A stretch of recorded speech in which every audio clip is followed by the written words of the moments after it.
if you're a serious person and you say, wait a minute, the most important thing in terms of human affairs that's going to happen in the next 20 years is the US-China competition. Everything else is secondary.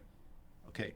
Whatever tragic events are happening in Gaza, if the US gets into a war with Iran, all of that is still secondary to two potential global hegemons competing in all spheres: military technology, nuclear technology, semiconductors, AI, genetic engineering. Everything else is secondary to that competition for the next 20 years or so. Okay. It will drive technological innovation. It will drive investment. It will drive everything. Okay. It could end the world if we have World War III. Okay. But if you are intellectually serious and engaged in the real world, then you have no excuse not to try to get smarter about what's happening in China. If you have the means, I would travel here and just take a look.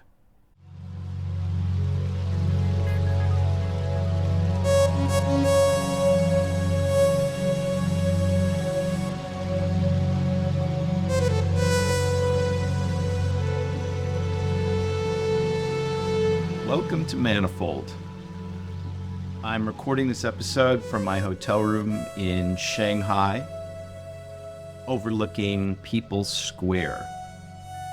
And for those of you who follow me on Twitter or who've heard the last episode of Manifold, you know that I've been on a fairly lengthy trip in China. The last episode I recorded was entitled Letter from Beijing. And I recorded that with a guy called, whose pseudonym is Han Feizi, who writes for Asia Times. And he's also a fan of Manifold, and so we were together in Beijing and we recorded that last episode. Today it's just me. I'm at the end of this trip. Tomorrow I will fly back to the US, and I just thought I would share my thoughts after this long and very rewarding and complicated trip that I've had in China. Now I have so many things to discuss with you. I've actually got a list here that I'm going to consult, and of all the stuff that's happened in the last few weeks. First, let me just say something about the knowledge problem for China. So, most of my audience are Westerners and probably Americans even. And you'll know that we're entering an era where the US and China are engaged in increasingly intense geostrategic, economic, and technological competition. And so I think almost anybody who wants to be informed about what's going to happen in the world in the next, say, 20 years needs to understand China better. And it's quite easy to be miscalibrated about China for a number of reasons. There's the geographical distance. There's the linguistic and cultural distance. You can't just pick up a Chinese news source or a Chinese book and read it unless you really understand the language well. Furthermore, the country has been changing at such a rapid pace that even if you were well calibrated about China 10 years ago, even 10 years ago or 10 or 15 years ago, let's suppose you were a world expert on China 10 or 15 years ago, but you hadn't really kept up on what's changed in that ensuing time period, you would be miscalibrated. The pace of change here is just super fast. Not just economic growth rates, which have been sort of 6, 7, 8% in the last decade or two, but also the rate of internal technological capability, also the rate of improvement of human capital. So the fraction of children here who are able to get a good education and then get a college education, that has risen dramatically in the last 20 years. So the older generations in China are very, very different from the younger generations in China. That's something I'll try to talk about in this discussion. So I've just listed a bunch of reasons why, if you really want to understand what's going on here, you actually have to make an effort. And you probably realize, if you listen to my podcast, that the corporate media, the mainstream or legacy media, that reports to you on issues like Ukraine or Gaza or the presidential election is not really giving you the full story. It's heavily propagandized, the information that you get. It's heavily filtered. And in the same way, I would regularly meet people who are dubious about what they're told, say, about Gaza in the corporate media, legacy media, or about U.S.-Russia relations, or the role of Russia in the presidential elections, supporting Donald Trump or whatever. I regularly talk to people who are, say, suspicious about legacy media reporting on those topics, but then they're completely credulous. They just accept what The Economist or the Financial Times or the Wall Street Journal or New York Times says about China. And I can tell you that the information that you get from those sources on the topic of China is just as distorted, reflects just as much particular editorial agenda as reporting on those other things. Okay, so I think you should just start with that as your baseline and then just try to correct if you really want to have an accurate, well-calibrated picture of reality in these important areas, like technological competition between U.S. and China, the state of the economy in China, the state of the military in China. All of those things, I think you just need to put some effort in, and you need to have a very critical, epistemically careful approach to the problem. Otherwise, you're just going to be miscalibrated. Okay, so that's my introduction, and my motivation for why you might be interested in what I'm going to say in this part travelogue informed discussion of the situation in China. That's what I'm going to try to aim for in the next, say, hour and a half of this podcast.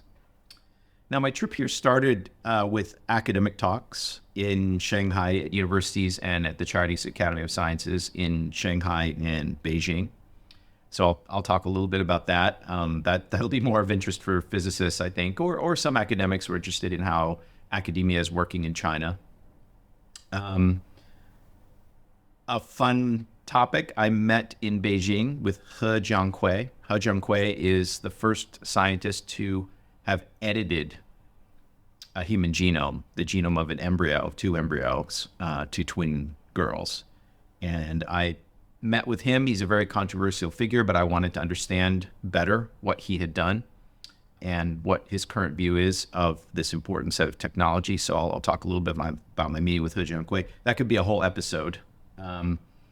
On all of these topics that I report on, just be aware that I have to maintain certain levels of confidentiality. So I'm not giving you the full story of what I learned.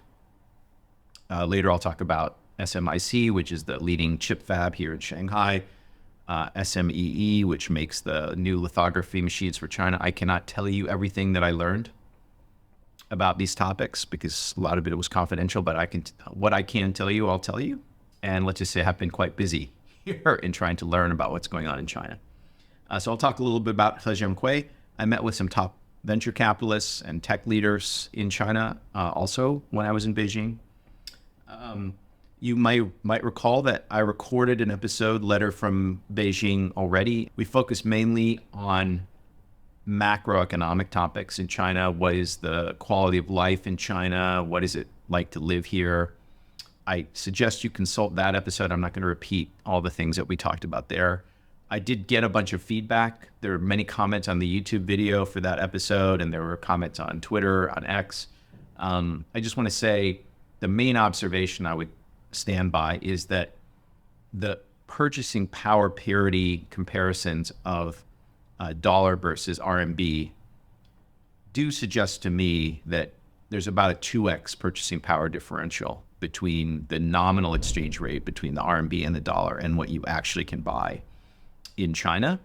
And if you use that correction, that's in line with what the World Bank concludes in their PPP adjustment or PPP analysis.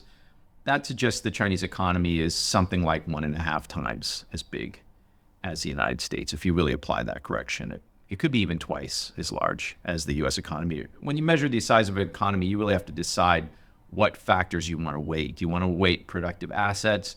Do you want to define GDP in terms of like transactions? So for example, if there's some real estate sale and the realtor takes 6%. Do you count that 6% as real productive activity in the economy or not? So there's a question of exactly how you want to define the size and quality of an economy. And so there's some difference in the conclusion you would come to depending on how heavily you weight active production of physical goods versus services versus, just counting of transactional value.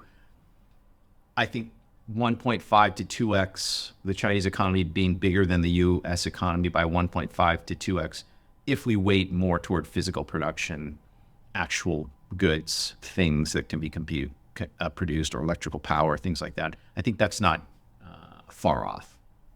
And so I won't say more about the topics that we covered in Letter from Beijing. I suggest people go and just watch that episode.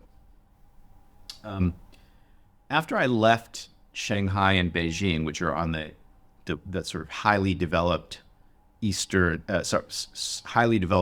seacoast of China, I went to the far southwest. I went to a province called Yunnan, which is low latitude, high altitude. It's just north of Vietnam. So if it were at sea level, it would be lush tropical jungle, quasi-tropical jungle.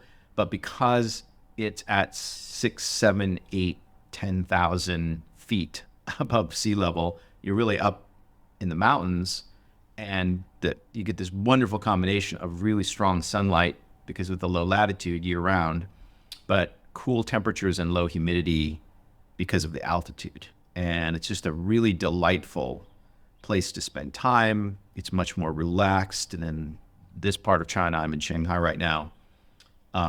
It's got incredible climate, incredible vegetation.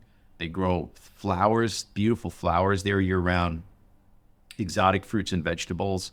It's just an incredible place to visit.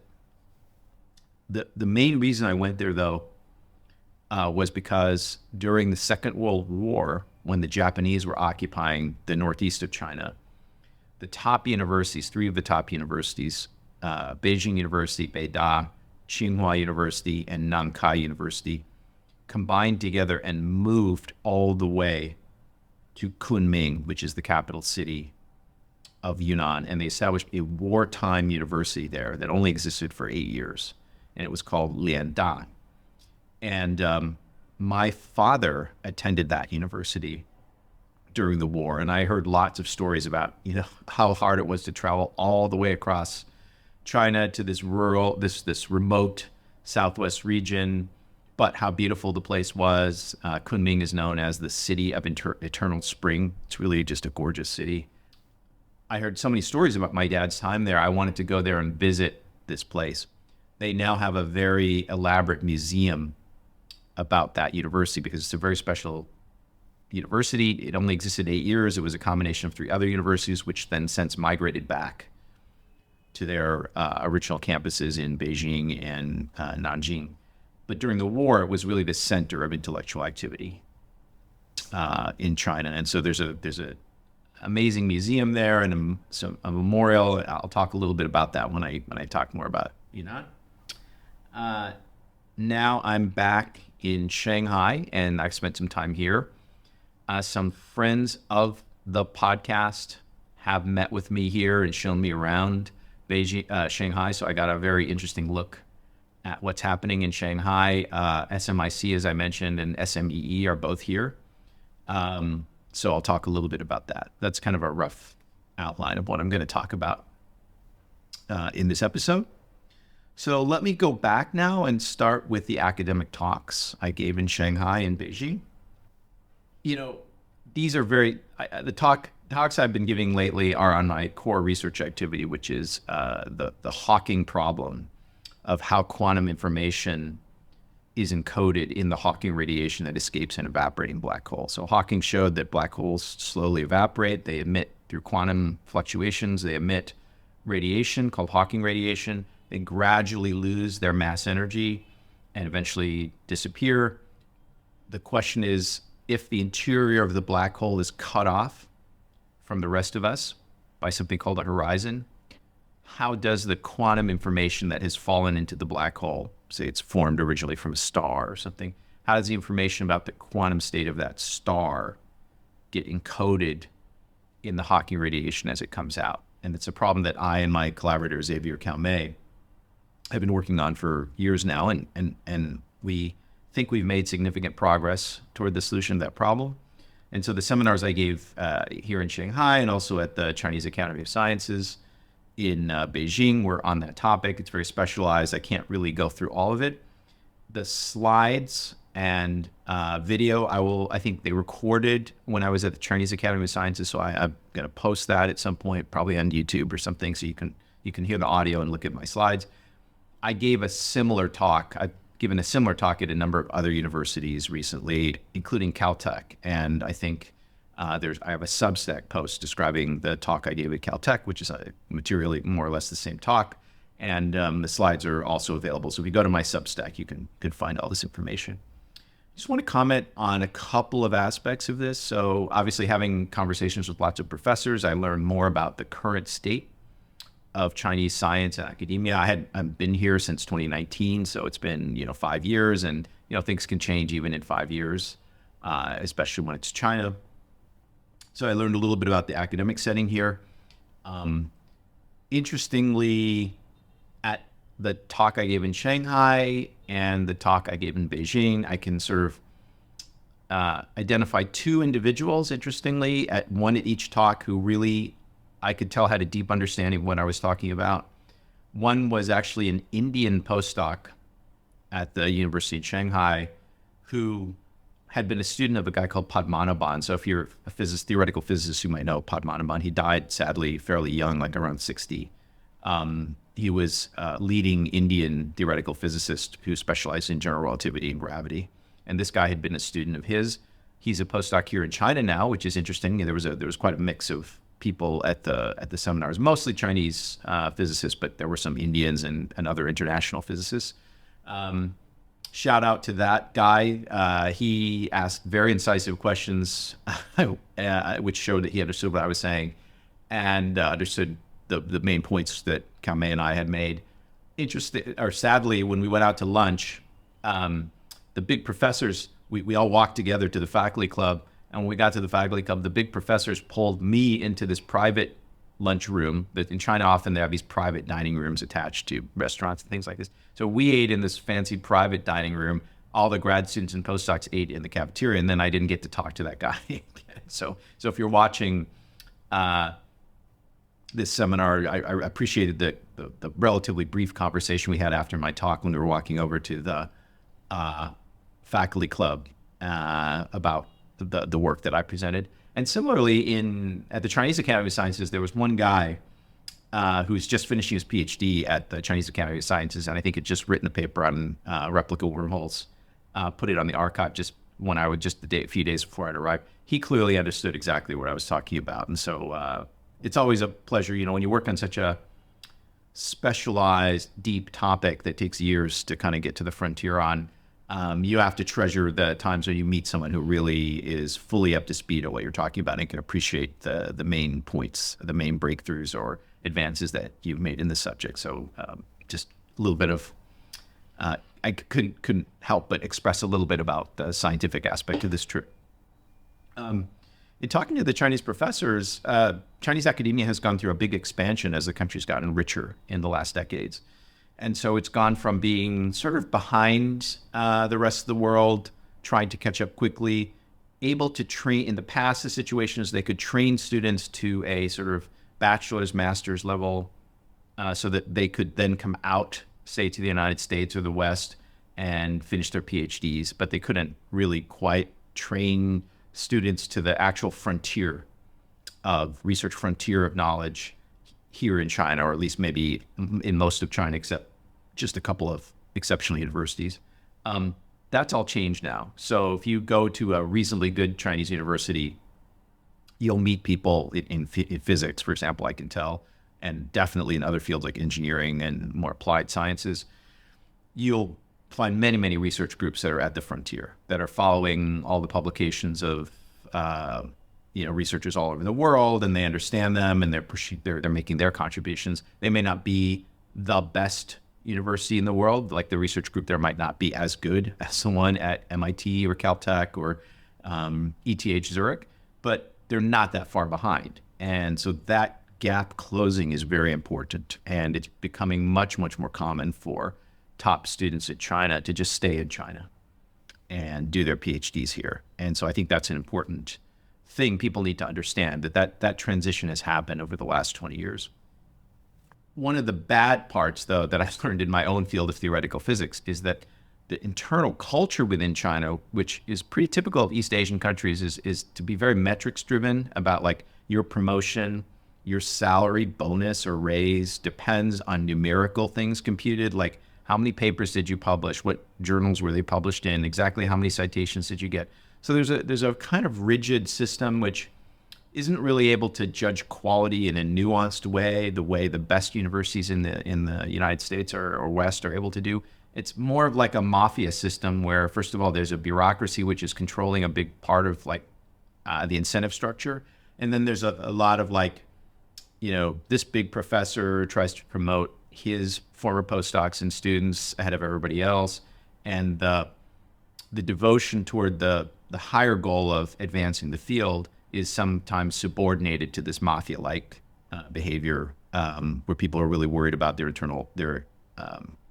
individual careers and advancement. Now, if what I just said to you sounds like, wait a minute, Steve, you're describing American academia or European academia as well. Yes, I'm aware that this mafia-like tendency is also becoming more and more prevalent in academia in the West. And so it's a sad thing. I was lucky to live through a more kind of golden age of theoretical physics when, the field still was a very kind of high trust, idealistic field.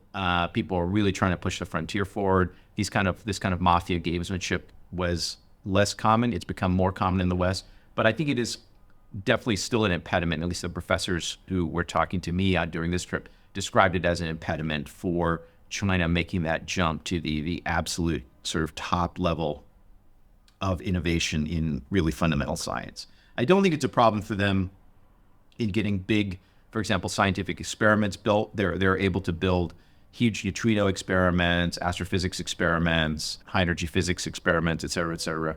They don't have really a problem in applied sciences, but for this really deep, creative, coming up with new concepts kind of science, I think this mafia-like and sort of like mechanistic incentive structure here is not good for that. And so had a fair number of conversations with professors about that.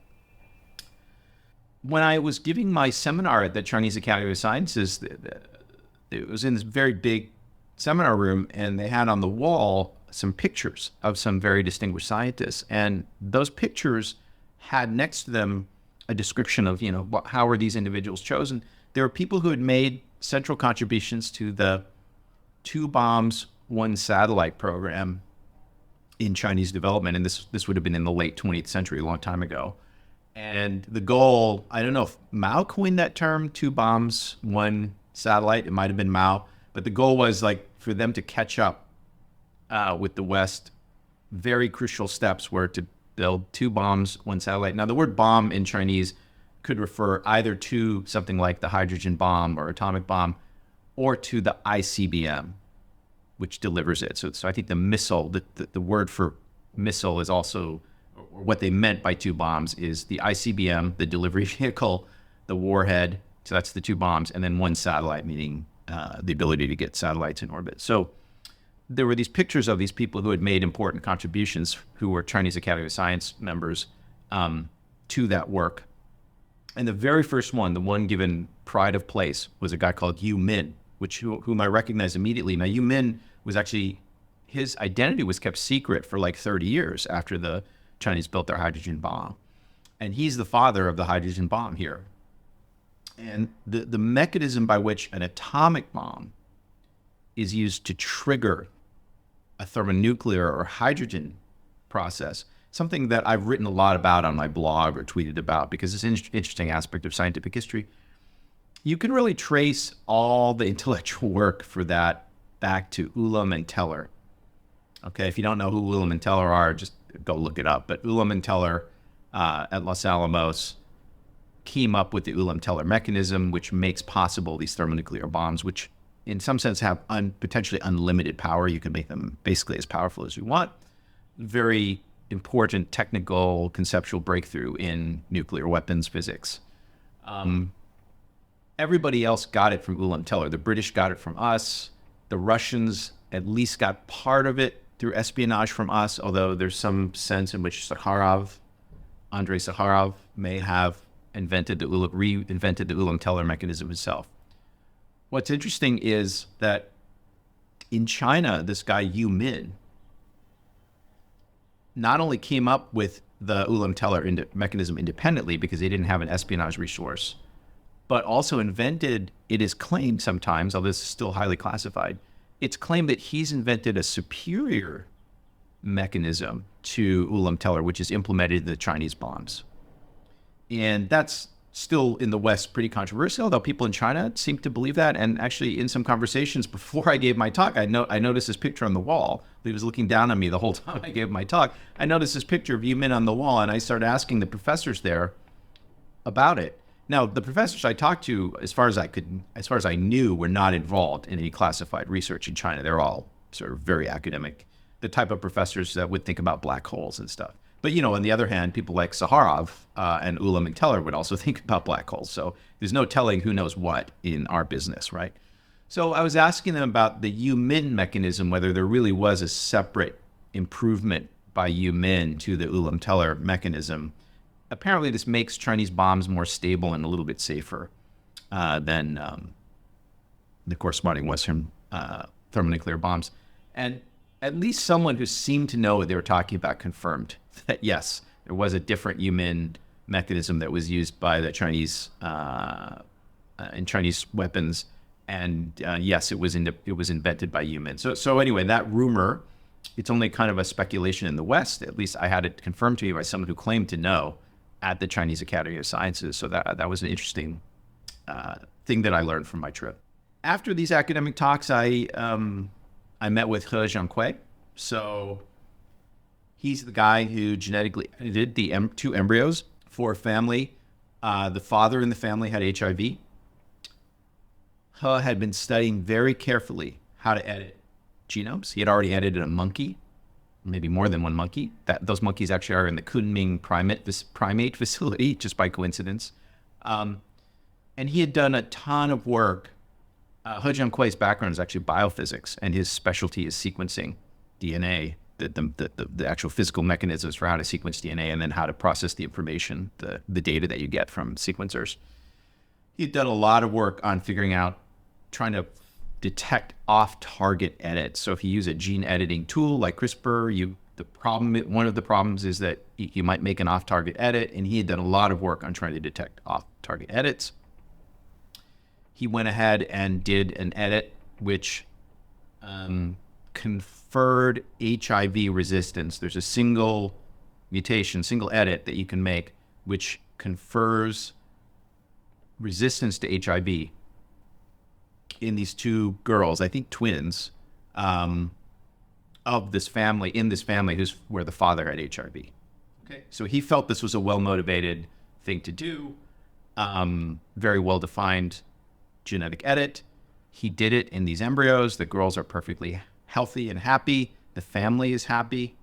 But because of the uproar that ensued, He Jiankui went to prison for 3 years in China, and he lost his position at a prominent university here in China. He actually did his PhD in biophysics at Rice University.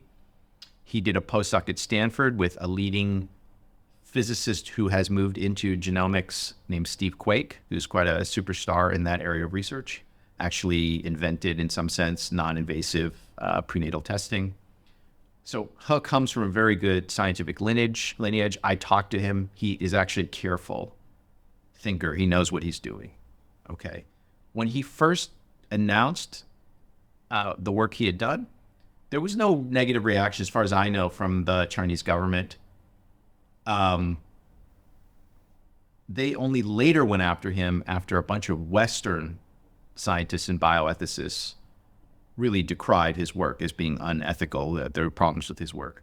And then there was a petition signed by a lot of Chinese scientists but many of whom really are not experts in this area, condemning what he had done. And in any case, he got into a bunch of trouble. This is well documented, at least somewhat well documented in the media, so I won't go through the whole thing.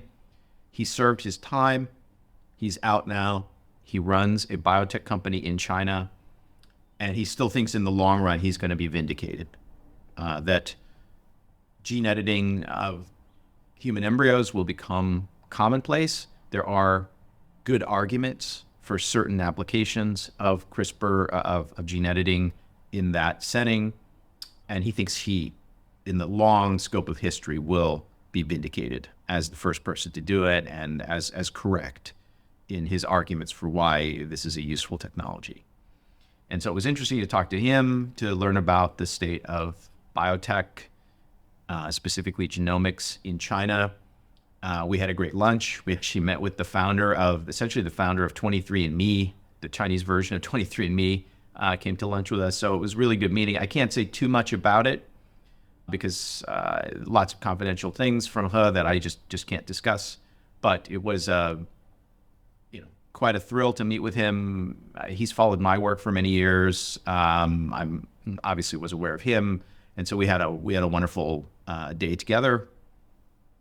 I guess from my own perspective, I think, yes, it is only a matter of time before humans start to do germline genetic engineering. As my colleague George Church often says, look, once it's shown to be safe and effective, safe and effective meaning confers some medical benefit, then we'll just do it.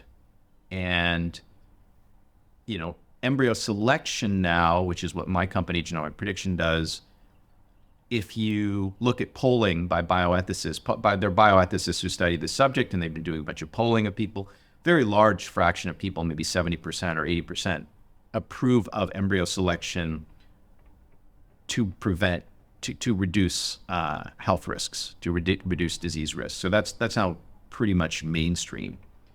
And I think editing to prevent genetic disease is something like at 40-50% approval right now in these polls. And all these things are just going to go up. People just get more familiar with the technology, or they realize that in a concrete scenario where it benefits some family, and they just realize, well, we should do that. We should not prevent that good based on some abstract argument, which may be, misconceived. So let me not say more about He Jiankui, but anyway, it was great to meet with him. I sort of have been tweeting a whole live stream kind of thing while I've been in China. So if you go and look at my feed, I'll probably I'll put a link in or something in the show notes. But you can see the photos that we took together, at a Starbucks and at his lab. And anyway, I refer you to that stuff. While I was in Beijing, I also met with some top venture capitalists and technologists. I, again, can't say too much about it. I just want to say that there's quiet confidence among all the people in China, whether it was academic scientists, technologists, investors, venture capitalists, business people, just quiet confidence that nothing the outside world, specifically the US, can do is really going to stop the rise of China. And in particular, a lot of conversation was about AI and the chip war. And there's a sense of quiet confidence here that China's going to get the AI training done that it needs to do. It's not going to fall way behind in the race for AGI or ASI. There are government national level plans in place to build the data centers, to produce domestically the chips necessary to run those data centers, to power those data centers, and to stay abreast of developments in AI and also in frontier chip manufacturing. Let's just say that there's quiet confidence here that they may not fully catch up. They may not get their EUV machine for some number of years, but they're not really worried. And many people have said to me that the very stupid Biden, Jake Sullivan chip war against China has only helped Chinese companies. This is something I've discussed in other podcasts, that when the US cuts off access for Chinese companies to key products and technologies used in the semiconductor supply chain from US and say Dutch companies like ASML, Japanese companies as well, when the US starts to threaten that, it only causes a coalescence of effort here in China. It creates a necessary coordination of effort here that then lets the Chinese supply chain ecosystem for semiconductors advance very rapidly. And so it was a stupid policy by the Biden administration. And it was also based on a miscalibrated estimate of how fast we were going to get to AGI. They thought, oh, if we just kneecap the Chinese right now, since AGI is right around the corner, this will let America get to super AGI and the Chinese will be behind and then they'll be screwed. And it doesn't look like it's playing out that way. Let's just put it that way. I can't say much more about the details of what I learned on this trip, but I think quiet confidence and a sense of inevitability in that sector, but across all sectors here. No, people here are just confident that like, oh, if there's some product that needs to be produced, batteries, photovoltaics, cars, robotics, factory automation, 5G, 6G, whatever it is, even leading edge CPUs, leading edge semiconductor nodes, there's just a quiet confidence that China is going to get there or is already there. And actually, in many of these things, they just don't feel like Westerners can compete. They just don't feel like if it's something that has to be made in a factory, it's eventually going to be made by Chinese companies, not by Western companies, that the Westerners just can't compete. I mean, literally, that may sound very jarring for you to hear that, but expressed between two Chinese people who are technologists and know their stuff, it's a very common sentiment. You know, it's just a very common sentiment. Once China figures out how to produce it, they can generally produce it much more efficiently than Western companies. And it's not just a matter of labor costs. There is a labor cost advantage here, but it's much more than that. It's the power of the infrastructure here. It's the ability of the government and the companies to work together to be efficient. It's the willingness of the teams to work really hard here. Okay, I'll comment a little bit more about that when I talk about, say, SMIC and other stuff. Okay, after Beijing and Shanghai, I flew out to Yunnan. As I mentioned, my father had gone to college there. I went to this very elaborate museum, which is at the site where the Lianda campus was during the war.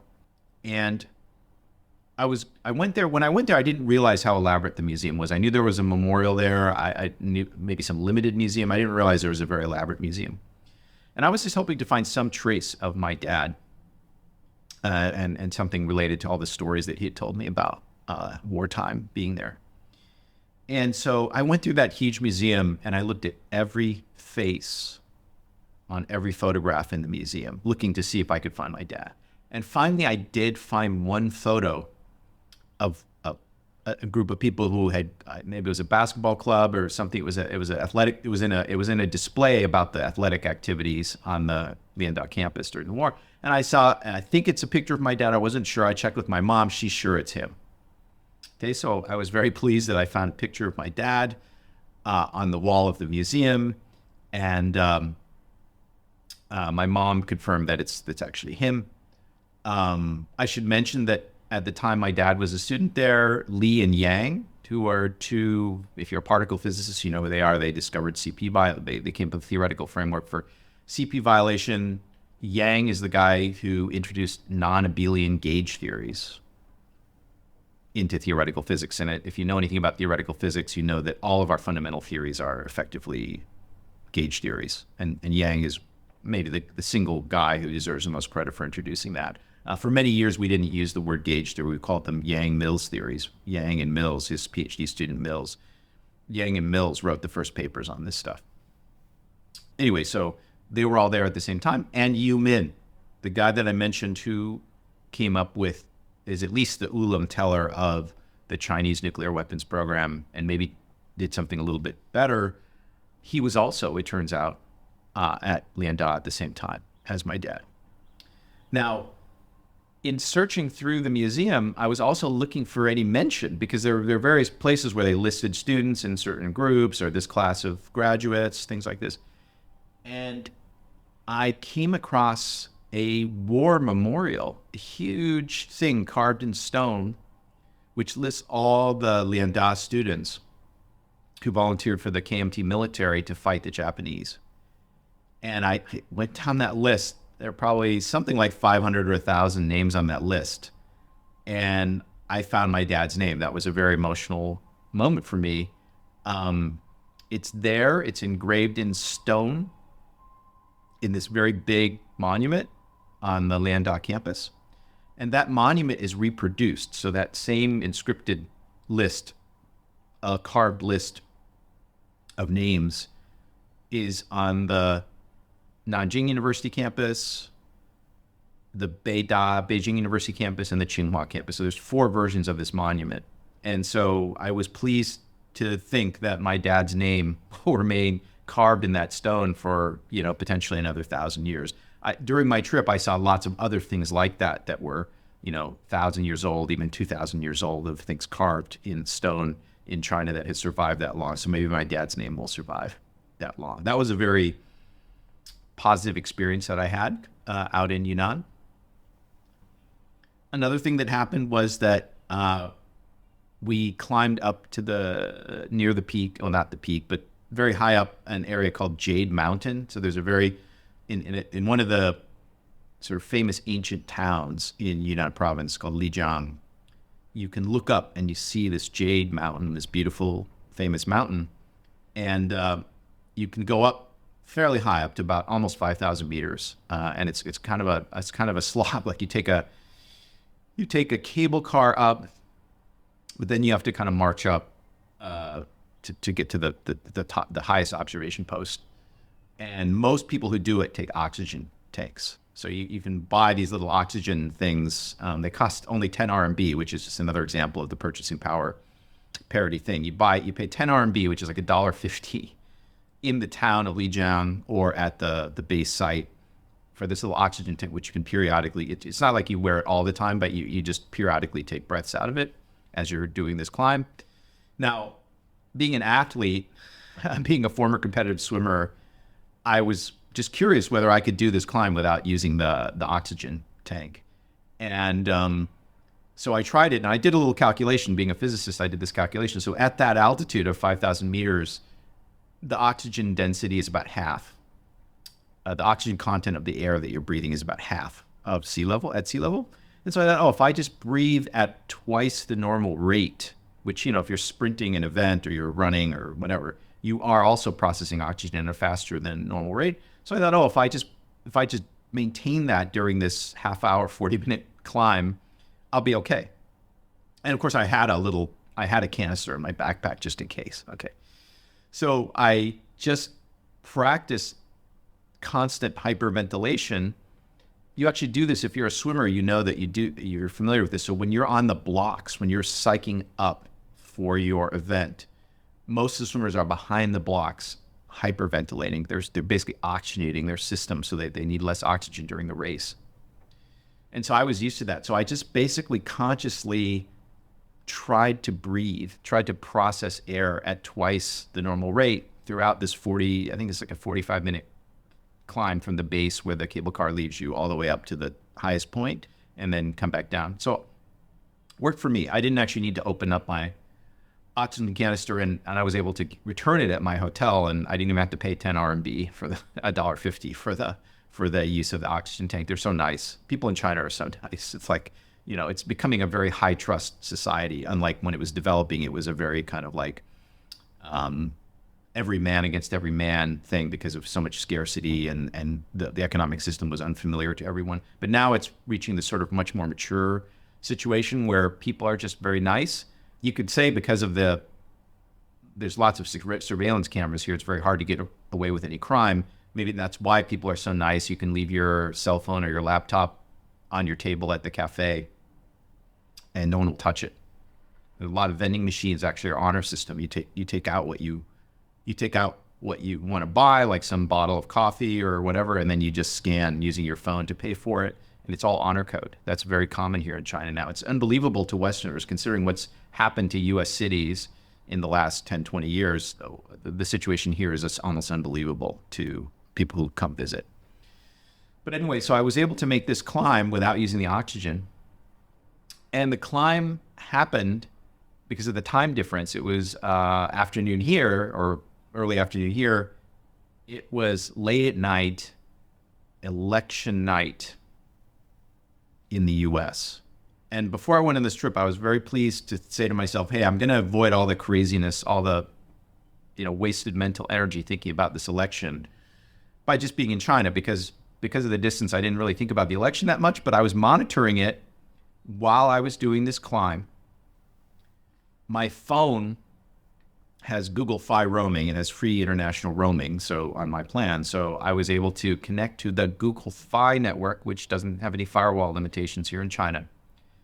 I did it via the Huawei 5G coverage on this mountainside. So I'm on this mountain at almost 5,000 meters. I have Huawei 5G connectivity through Google Fi, because Google Fi has relationships with China Mobile and other telco companies here in China. So I was able to monitor the election while I was at 5,000 meters, hyperventilating, going up this mountainside. And I got to experience the triumph of Donald Trump in returning again after 4 years of fighting the deep state, years of fighting ridiculous lawfare attempts to interfere with our democratic process, and for him to win in a landslide, and for me to experience that at 5,000 meters, where I, at some point I just shouted out, something like, MAGA, Trump's winning, Trump is winning in a landslide, or something like this, and all the people around me, and actually people in China do speak a little English, almost everybody, because they have to take it in school. They were all looking at me like I was crazy, but they understood what I was saying. Okay, and so anyway, that was a peak experience being at 5,000 meters, experiencing the election, experiencing the triumph of Donald Trump over really unfair attempts to prevent him from being president and to prevent his supporters from being able to cast their votes democratically and elect him president of the United States. Now, I'm not saying that Trump is perfect. I'm fully aware of all of his faults, all of his problems. If you don't support Trump, I fully understand that. But I don't accept people who say things like, Trump is so evil, we should be allowed to subvert the democratic or legal process in order to keep him out of office. I think that's ridiculous. That is incredibly un-American. Okay, so again, you don't have to like Trump. I mean, in many ways, I don't like Trump, but I think we have to respect our own process. And the benefit of democracy is that everybody gets a vote. The downside of democracy is the average people might elect somebody that you, as an elite, highly educated American, don't like. Too bad. Okay, it's democracy. Okay, so enough about that. But anyway, I just had to relay that it was a peak experience for me to follow the election on Huawei 5G on a mountainside at 5,000 meters and for Trump to win in a landslide. Okay. After spending that time in Kunming, I returned to Shanghai here. So I've been in Shanghai for a few days, enjoying the city. It's actually not, the city's so massive. It's not really for me. It's not my cup of tea, but let me just report that the metro system works beautifully. You can take a maglev train from the airport into the city. It takes like 7 minutes to get from the airport into the city because the train is so fast and it's so smooth. There are beautiful museums here, incredible hotels. A friend of the podcast, several friends of the podcast actually contacted me about meeting up in Shanghai.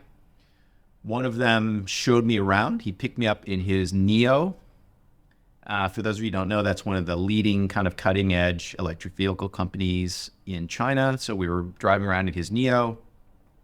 He's got a little AI bot at the front of the car that talks to you. You can ask it, you can tell it you need some navigation instructions. You can ask it about weather. You can have it call your wife. Pretty advanced stuff, way more advanced than the tech that we see in the United States. And this guy just has it. He's just driving around. He's a guy who grew up in the United States. He moved here, ethnically Chinese, moved here 20 years ago, hasn't looked back, showed me his beautiful apartment in Shanghai. I got to see parts of Shanghai that you wouldn't ordinarily see as a tourist. You know, beautiful malls, mixed kind of indoor outdoor malls like the kind you would see in California with really good restaurants, all kinds of stuff. Just a side of Shanghai that you wouldn't necessarily encounter as a tourist per se, where tourists are usually like either riding in a DD car, like a Uber type car, or they're in the metro. Whereas having somebody just kind of show you around, really very interesting.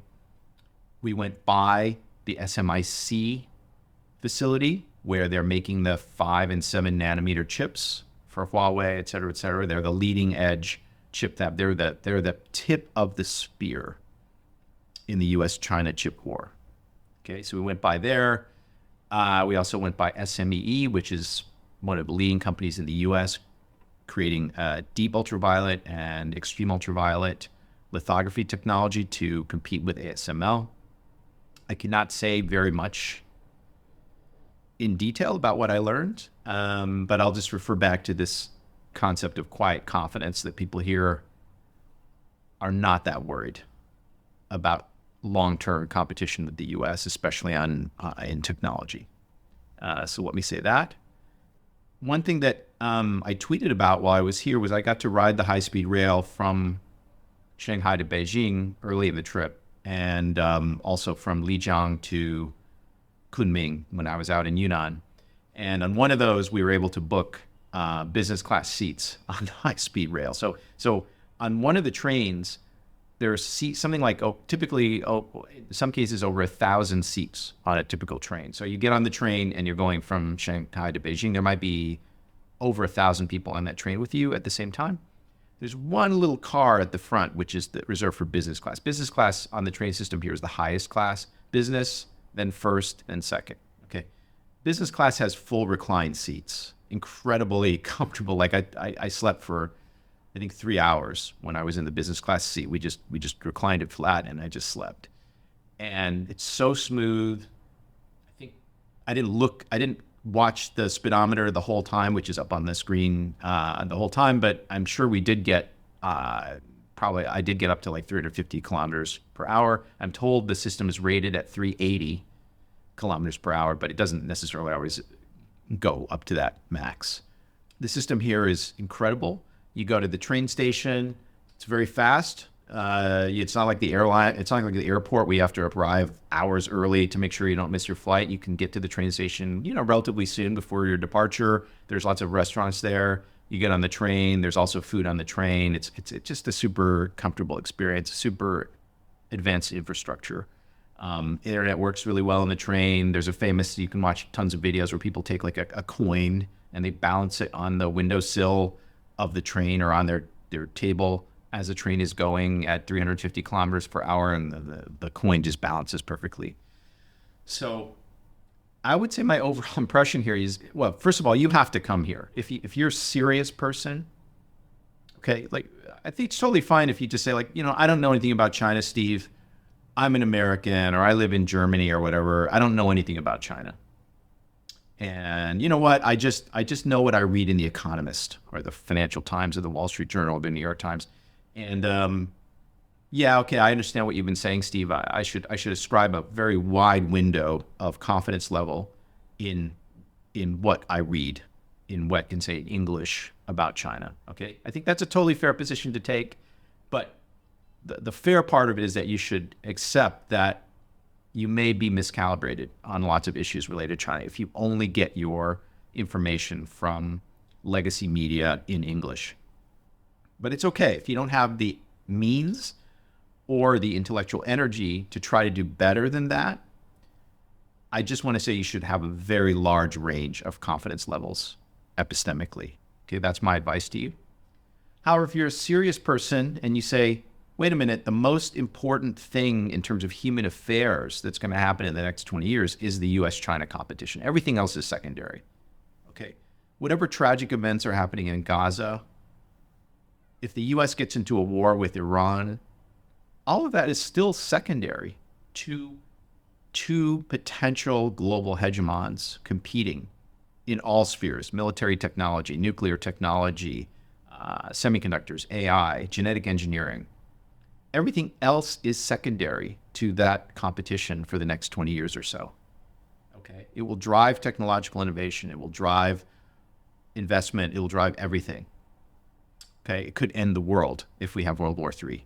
Okay, if you're intellectually serious, in the real world, you could be intellectually serious and just say, hey man, I only care about quarks and black holes and quantum fields. That other stuff, let my cousin who's an economist worry about it or whatever. Fine, that's okay, a reasonable position as well. But if you are intellectually serious and engaged in the real world, then you have no excuse not to try to get smarter about what's happening in China. If you have the means, I would travel here and just take a look. If you can't travel here and take a look, next best thing I would say is just go on YouTube, because China did a very smart thing. They reduced the visa requirements for almost all travelers. So I think most Europeans can just come to China with no visa. There's a limited period of time they can stay over, like it's maybe 1 week or 2 weeks, and they can just travel around. So there are tons of travel vloggers just going all around China. And if you just even have a couple hours, just go on YouTube and do some searches.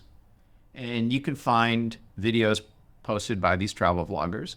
Now, of course, if you read regime media is always trying to intimate that, like, oh, these people are being paid by the Chinese government to make their videos or whatever. No, they're being paid by the YouTube algorithm to make their videos. You know, these guys are not being paid by the Chinese government. Maybe there are some that are, but by and large, they're not.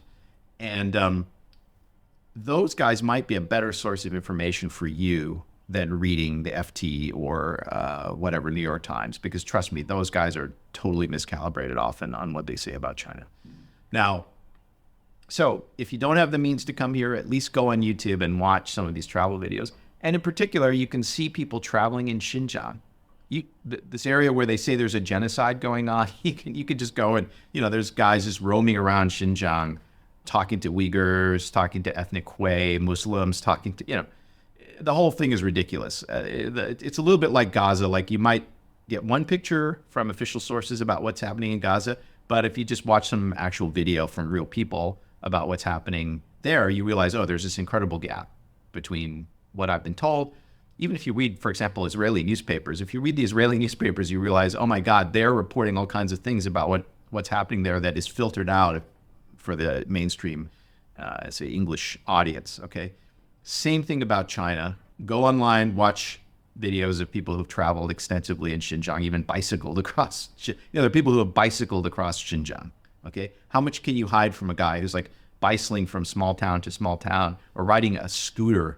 There's a lady who runs a scooter through Xinjiang and just talked to all kinds of locals and stuff. How much can you hide from her? I mean, if a genocide is happening, people are usually pretty nervous, right? There's a little tension if people are getting genocided, right? But if you're a tourist and you spend like a month bicycling across this region, you would probably notice it, right? So anyway, I just encourage you to try to get a little bit smarter about this part of the world. Something like 60% of world GDP is concentrated in this region, East Asia or Asia Pacific. And, for your next vacation, even if it's just for fun and not even to sort of raise your consciousness or do research on geostrategy, just come to China, because there's so much here. There's such a huge range of climates. It's relatively inexpensive. The flight might be a little bit expensive, but once you're here, it's very cheap. Because of this 2x undervaluation of the RMB, everything is cheap here. Food is cheap here, taxis, the internal train system is really cheap. You can have effectively the kind of low-cost vacation you might have in like Latin America, Central America, or India or something, but at a much, much higher quality level, because all of these cities now are very highly developed first world cities and you're riding a high-speed train, et cetera, et cetera. So anyway, I guess that's enough about my trip. This is my letter from Shanghai, and thanks for listening. I'll see you in the next episode.